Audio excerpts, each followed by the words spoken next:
চাহ নাখায়, সি লাল চাহে খাব যদি খায়। গম পাইছে না?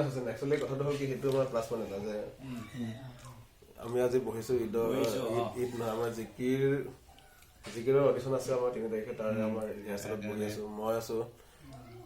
ইফালে আমাৰ জিকিৰৰ মূল গুৰি ধৰোঁতা মুজিবুৰ ৰহমান, জিকিৰ শিল্পী, বহুদিন ধৰি জিকিৰ চৰ্চা কৰি আছে, জিকিৰ অনুষ্ঠান কৰিছে টিভিয়ে, বিভিন্ন ঠায়ে।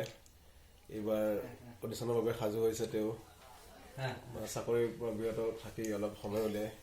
শচীন আছে এইফালে, শচীন আমাৰ আধুনিক গীত চৰ্চা কৰে, আধুনিক গীত গায়। এইফালে আছে ভৱেশেও গীতৰ চৰ্চা কৰে।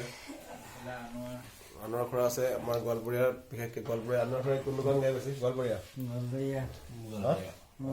গীতৰ বহুত ভাল ভাল গীত 2-এটা মই শুনিছোঁ। 2টামান গীত উলিওৱাৰ কথা আছে, উলিওৱাই নাই। আজি 10 বছৰমান হ'ল তেনেকৈ পৰি আছে, উলিয়াব লাগিব। চ' এই কিবা এটা সেয়াই। আগুৱাই দিয়া তুমি।